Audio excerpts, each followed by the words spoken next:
So what we're going to cover today in brief, going to have a little look at the government policy drivers just to remind you of those and how they fit into the changes in that Procurement Act.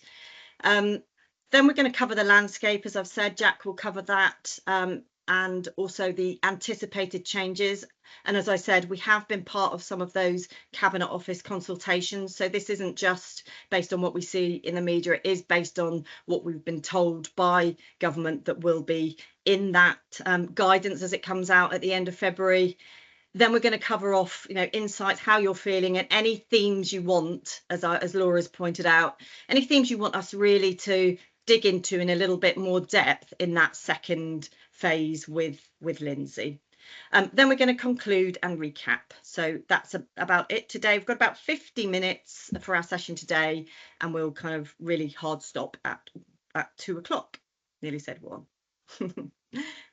Jack, can you flick over again? There we go. Brilliant.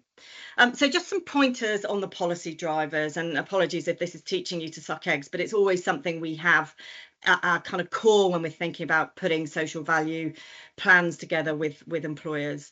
So approximately 300 billion, that's almost a third of government's annual budget, is used to buy goods within the public sector. And one of the interesting things I was looking at, and it was I think we might have someone from the LGA on actually, was that just how, I suppose, the kind of economic landscape for local authorities and for commissioning bodies at the moment is really, really challenging. There's something like a 2.9 billion shortfall in local authority funding going into this year, and that will increase as you go up to kind of 2027. So what that means in terms of social value in procurement is that you're going to see more and more emphasis on that real value that comes out when commissioners are looking, how can I really make a difference? How can I maximise this value? Because there's quite a big hole to fill coming out of COVID and all of those things that we've faced. Post-Brexit procurement landscape. So these are significant changes to the rules. So what we've seen is a lot of different procurement legislation, which was fragmented. What the Cabinet Office definitely wants to do, and as we've said, the guidance will come into force at the end of February, but there'll be a mobilisation period until October. But when that comes out, you'll see a much more streamlined Procurement Act for the UK.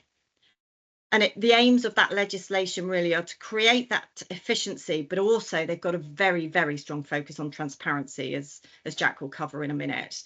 And they want that flexible system. They want to allow commissioners to be a little bit more bespoke with social value whilst enhancing economic growth, sustainability and social value.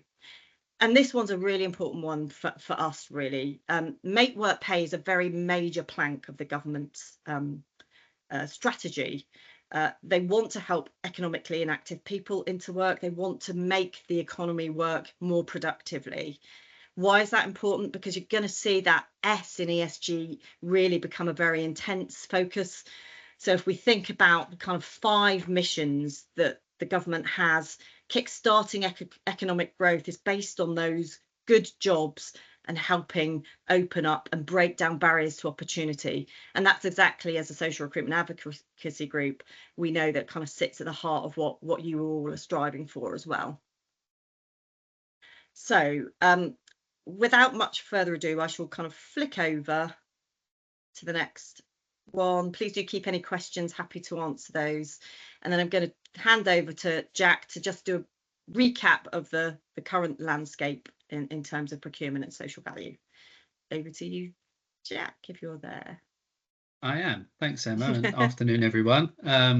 So, as Emma says, going to cover a bit of the kind of the background context and then look specifically at the Procurement Act and the National Policy Statement and the specifics of what suppliers can be doing to ensure readiness. A lot of this, or some of this at least, may be you may be well familiar with. So apologies if it's old ground that I'm going over, but hopefully there'll be some bits to take away as well. So in terms of, I guess, the landscape and defining what social value is and the story of social value in the world of commissioning. So the Social Value Act of 2012 was a groundbreaking piece of legislation. which requires public sector organisations to consider how they commission services and how those services might improve economic, social and environmental well-being of the geographies or communities in question. And this was built on even more so in 2020 with the policy procurement note, which kind of looked to put more meat on the bone in terms of more specifically how social value is measured within government contracts and the procurement processes for those, on the basis that social value should kind of sit at the heart of procurement, and procurement itself should go beyond just price and quality. And as I mentioned before, kind of look at the wider impact on communities and the people in them.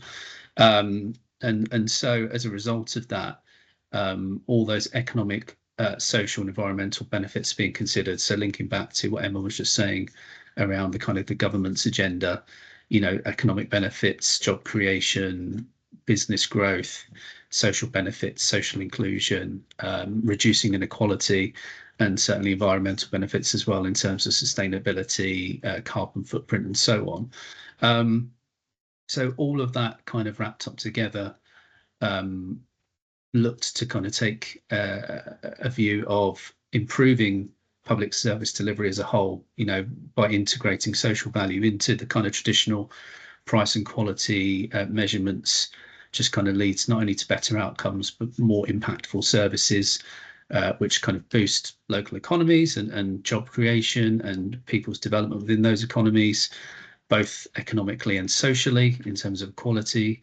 And as previously mentioned, all of that is done in a way which benefits environments, benefits communities in an environmental sense. So just a little bit more detail on what PPN 620 said.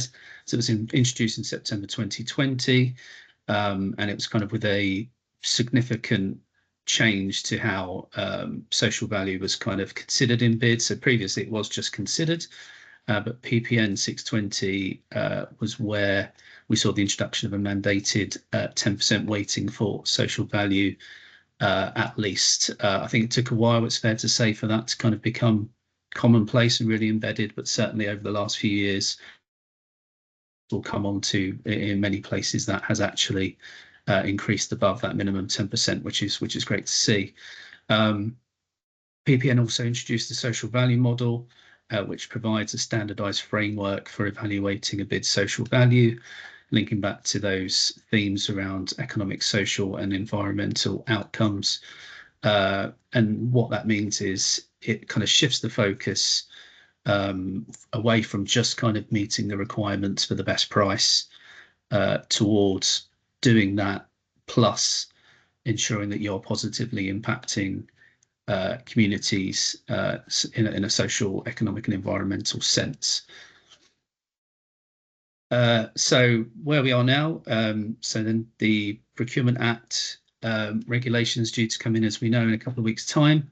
And that sits alongside the National Procurement Policy Statement.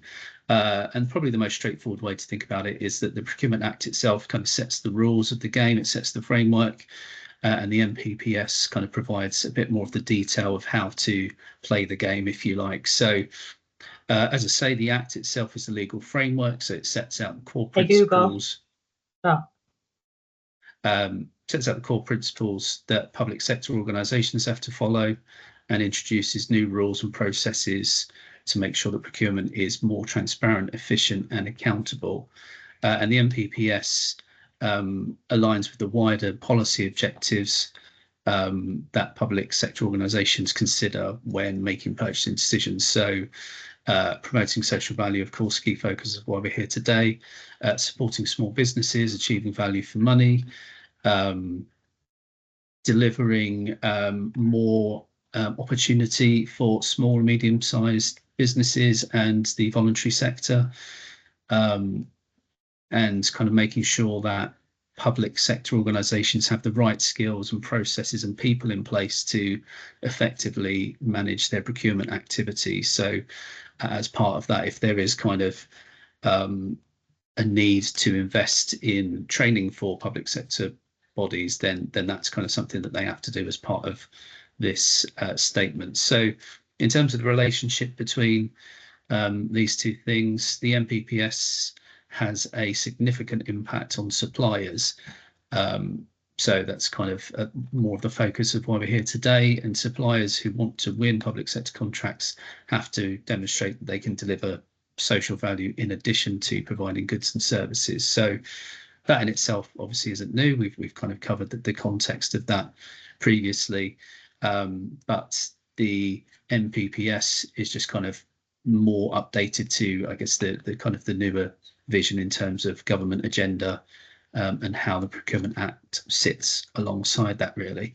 So just as a bit of broader context, so kind of based on sort of research around UK procurement over the last couple of years, we've seen an increase in local sourcing, geopolitical factors, disruptions to supply chain, and kind of the political instability which we all have kind of seen and experienced over the last couple of years.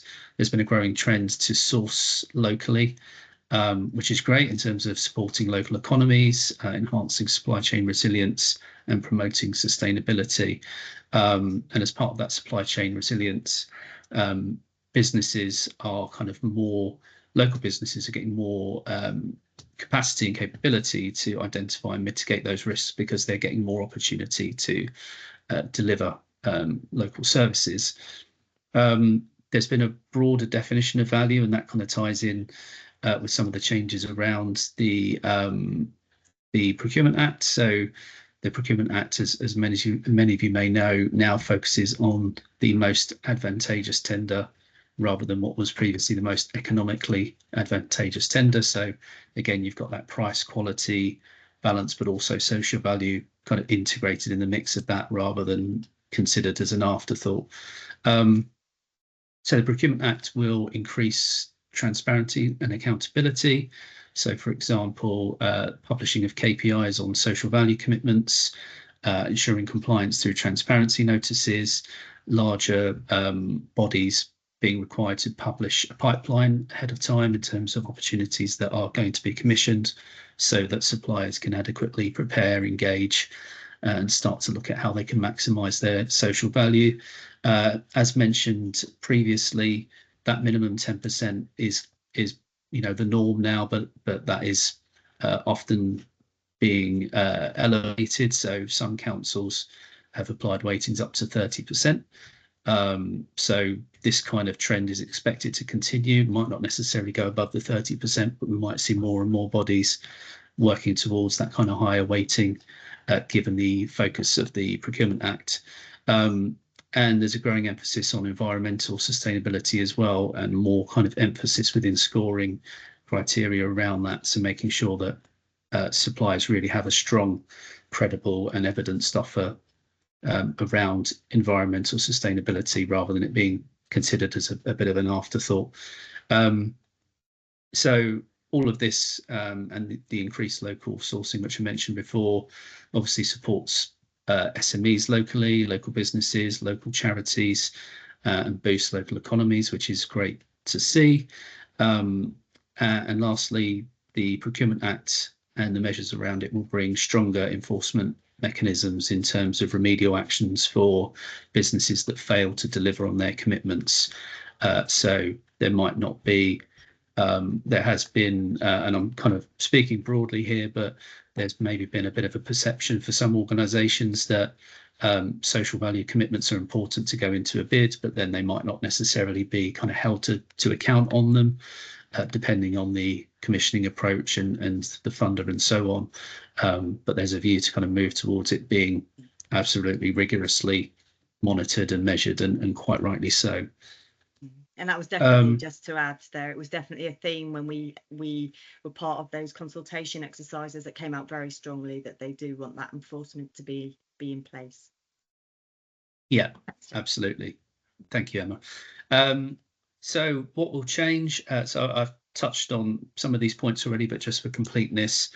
So while the Procurement Act doesn't explicitly mention social value, it requires buyers to prioritise the maximising of public benefit. So Obviously, different wording, but it essentially aligns with the principles of social value and encouraging suppliers to demonstrate how their bids will benefit the wider community rather than just the initial beneficiaries within the core of the contract.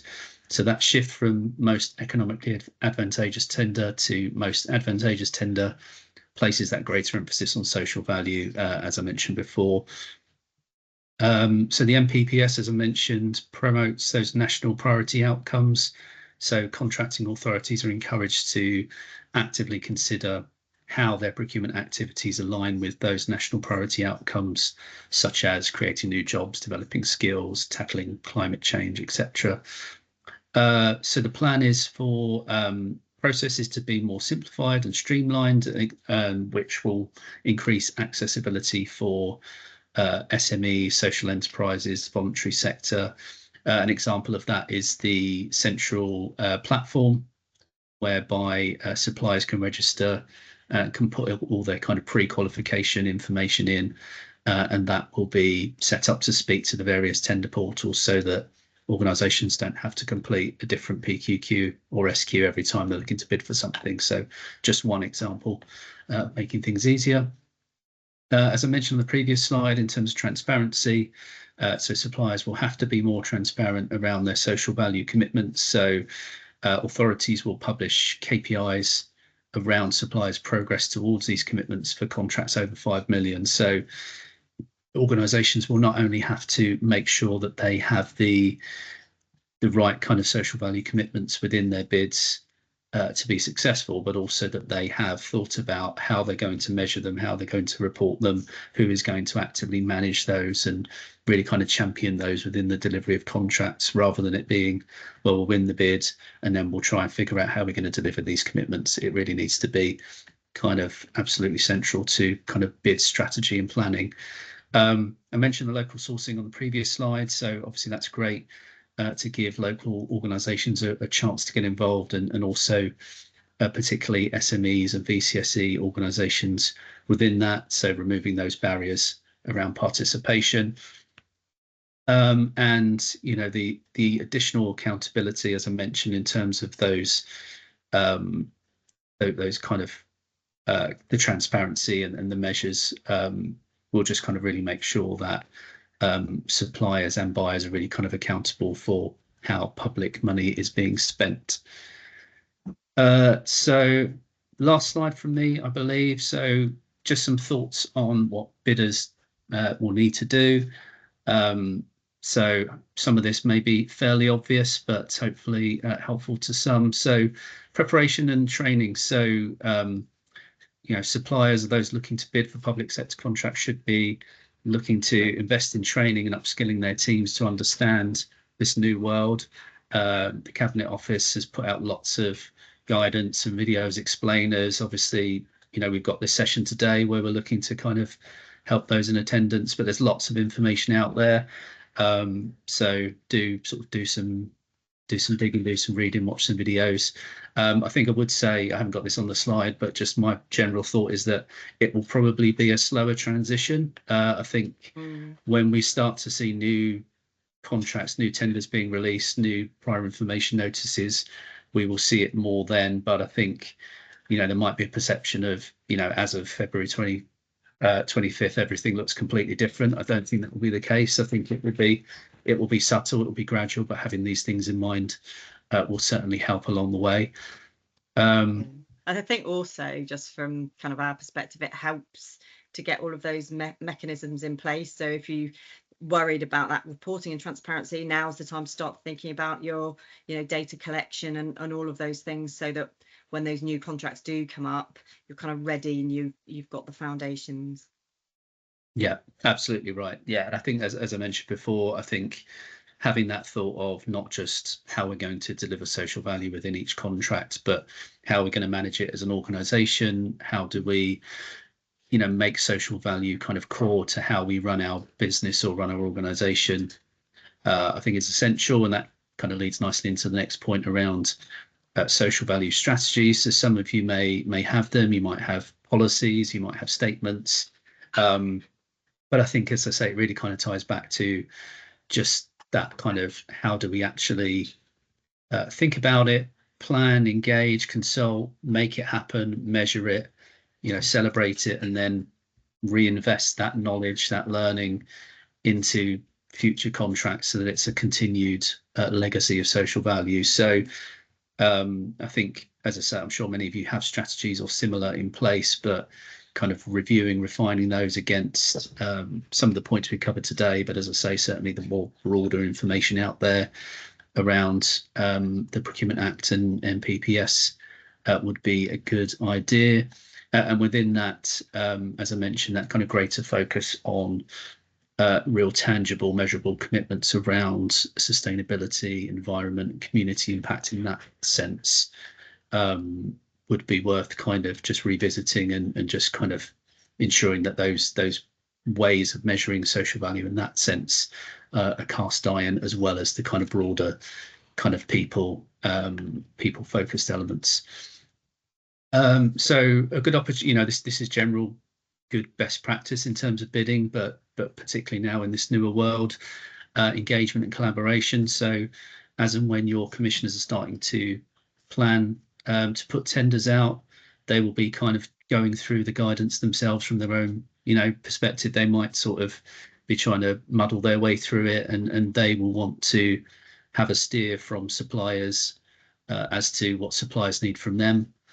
So any kind of pre-market engagement, whether that's questionnaires, events, consultations, or anything else, if you're able to, certainly a good idea to do that in terms of sharing your kind of thoughts around concerns, opportunities, and such like, because that gives you obviously an opportunity to influence in a general sense, but also you might be able to influence how KPIs are set, how they're measured, what they are, what the kind of key priorities are of that contract. So definitely worth doing that.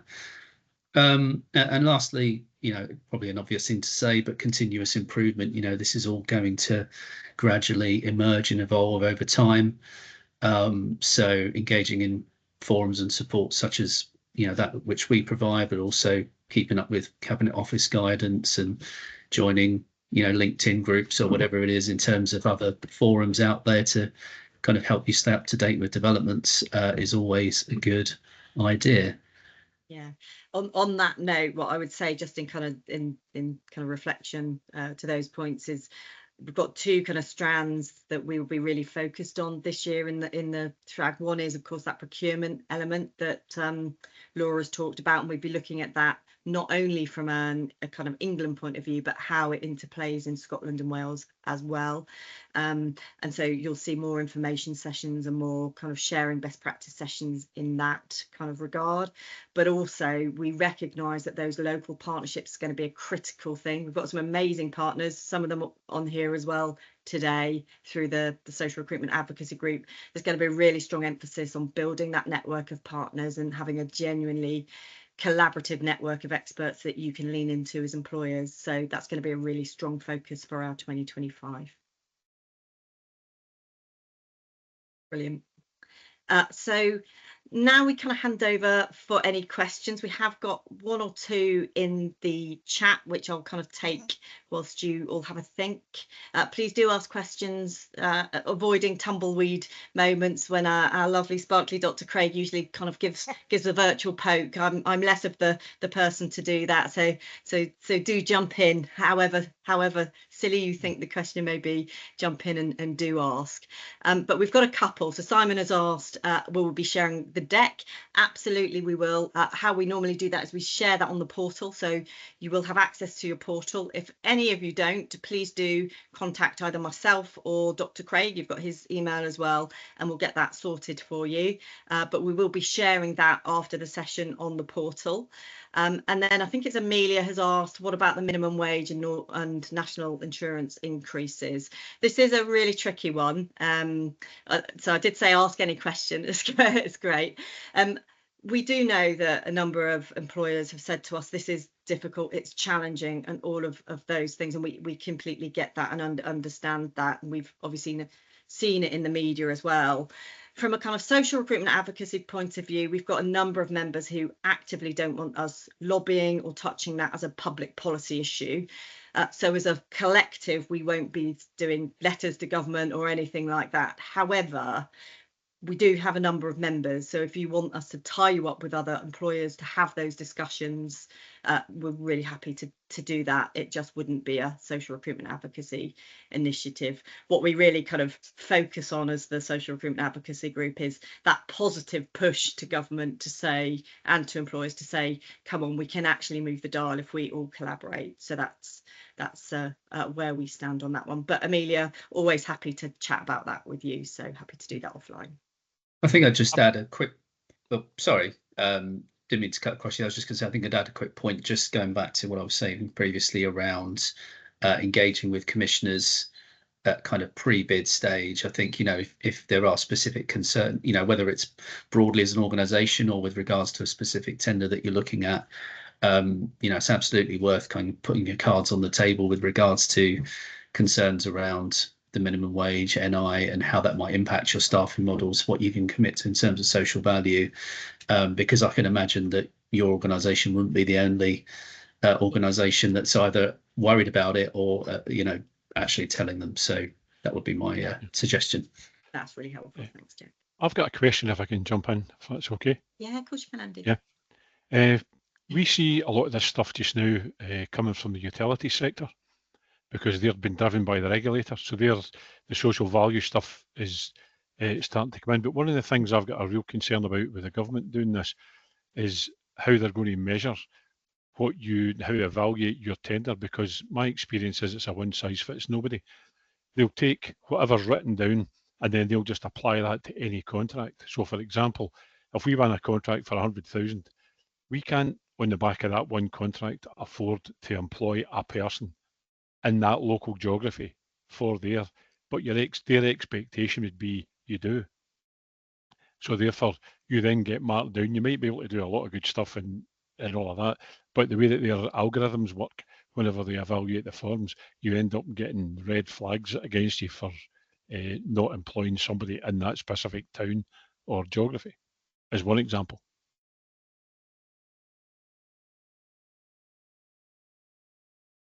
Do you want to take that one, Jack?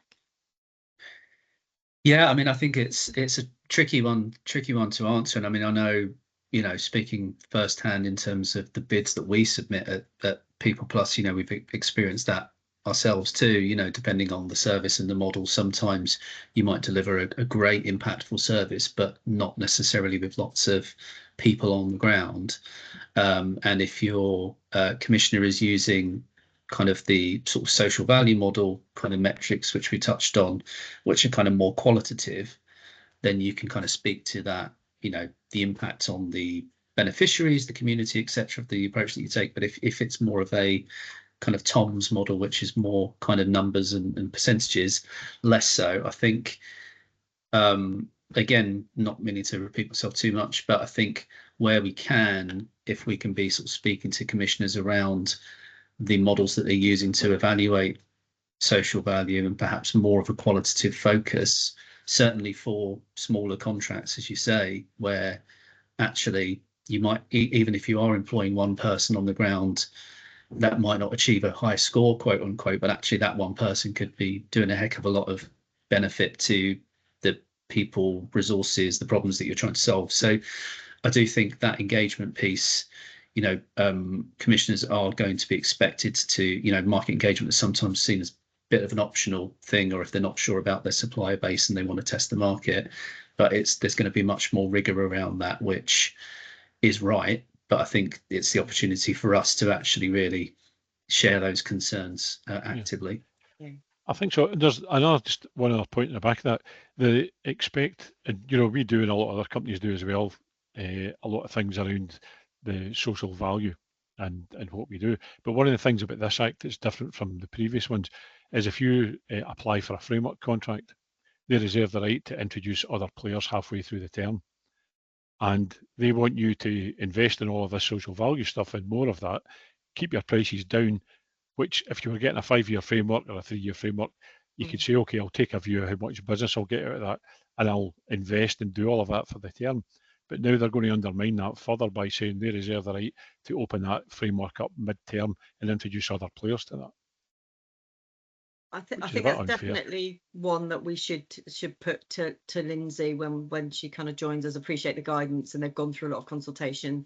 And you're right, that has been raised as an issue, but it's definitely something that we should kind of put on the table for Lindsay when she joins us in a few weeks, and just see what their kind of view is and how they propose to get, you know, to smooth that out.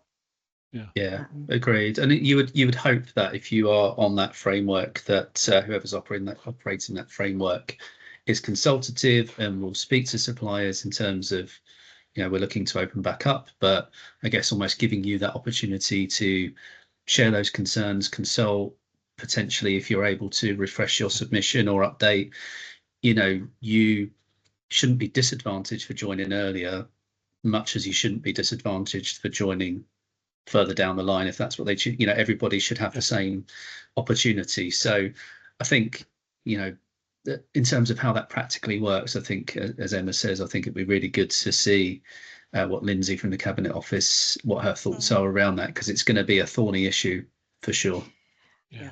Thank you. I think we need to reach out to everybody on this call actually and see if we can collate some of these questions in readiness for next month, because I'm sure there's lots of people with questions on this call. Yeah, that's a great idea, Liz. I know we can see a couple here. Yeah. I know Amelia's had to jump off, but capability of the SME community around environmental reporting, that's obviously a critical one given net zero. So yeah, I think it's a great idea to collate them, and we'll kind of do that, and then we'll circulate it so you can all see what we put to Lindsay ahead of that session. We've got a question from Catherine actually. Do you know the thinking behind the Act appearing to strengthen the argument for social value and yet doesn't use the term social value? I'll have a stab at that one, and then Jack can. So when we have been on some of those consultation roundtables, it's very clear there is no specific definition around social value, and it gets people into kind of rabbit holes. And so there was a very heated discussion, certainly on the kind of session I was on, about social value and how you should articulate that and prescribe it. And I think the thinking was they didn't want to prescribe it.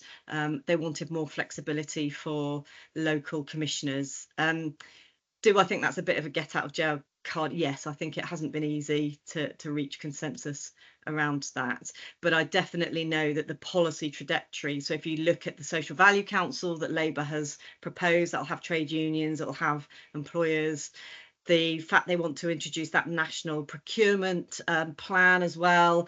I think you'll start to see, as Jack rightly points out, this is kind of an evolution. So the Procurement Act was necessary because we've moved out of Brexit. We had to kind of redo that legislation, if you like, but expect this social value journey to be an evolution, but one that does happen and increases in importance.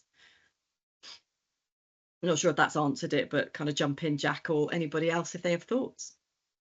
I'm not sure I can add too much, really. I think it's, you know, there might be the argument from the Cabinet Office's perspective that it's maybe a double-edged sword, in the sense of if they mention social value and specify what they think their definition is, that might kind of disrupt things that are already going on and people's current perception. You know, one local area or regional area might have a different view of what social value means to them. So I think not including it, as Emma says, kind of leaves that scope open for interpretation, which is good in a way, but also on the other hand, it would be handy to have at least some high level sense of uniformity. This is more in terms of, I guess, minimum standards and expectations rather than anything else. I think definitely a Cabinet Office question.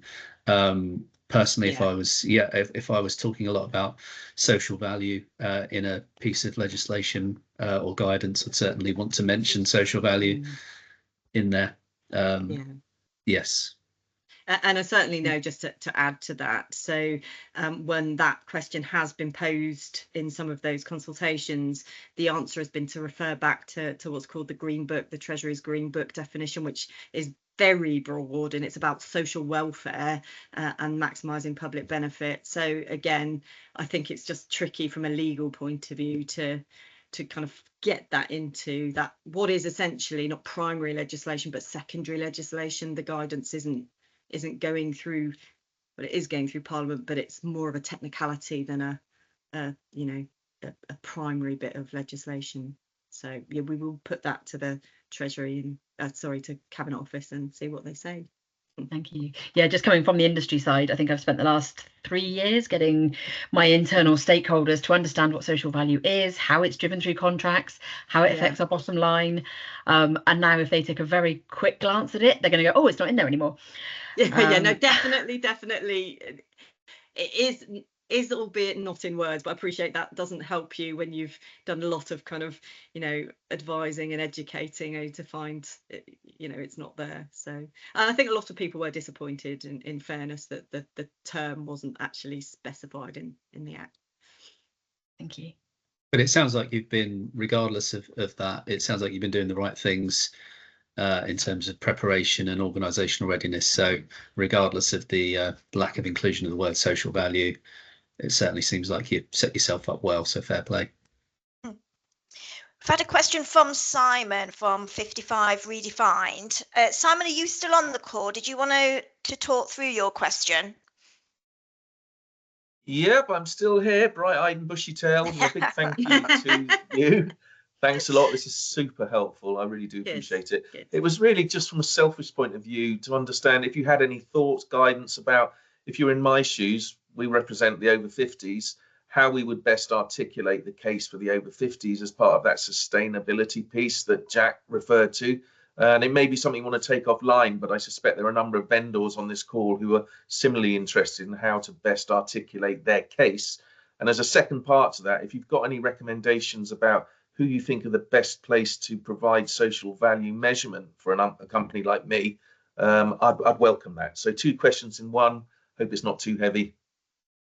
No, I'm happy to do both. And again, Jack, Liz, do jump in. So I'm going to do a shout out to the Social Recruitment Advocacy Group, because as in its name, it might seem like a strange acronym, but it has advocacy in its name, and that's where we're really moving on to into our next phase. So I know we've got Ali on the call, but we will be setting up a kind of campaigns and marketing group, because what we want to do is just get more people understanding the benefits of social value.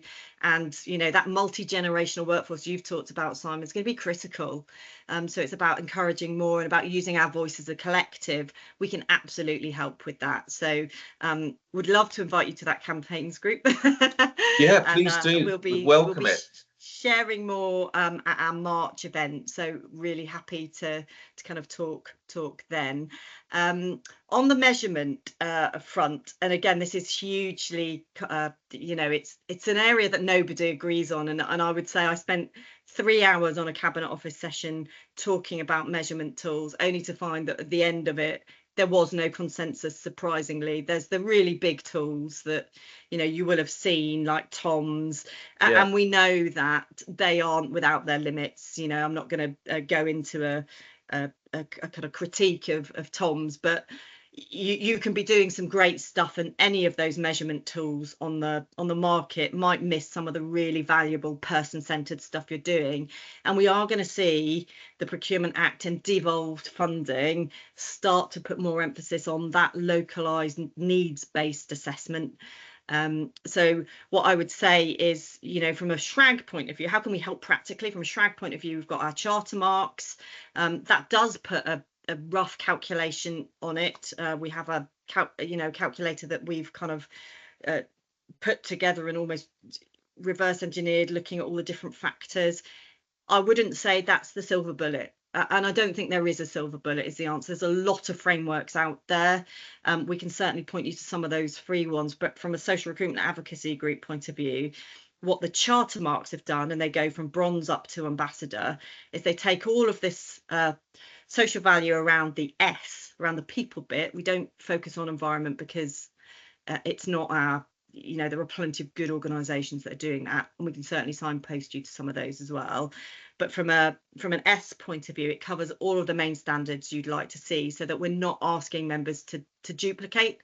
So if you're signed up to the Armed Forces Covenant, that's in there as a kind of metric. If you're disability confident in your trajectories to get that's in there as well. And how we do it, it's not like a tick box, are you meeting this? It's a fairly substantial conversation around what are you doing, why are you doing it, how are you doing it, does it fit with your social value strategy, does it fit with your commercial goals? Because we know that's really important to be sustainable. To Amelia's point, the business environment is tough. What we want to do is make this really simple for businesses to just maximise the value that they can add. So again, anyone's got any questions on the charter marks, again, really happy. Pop Craig or myself a note and we'll kind of talk that through.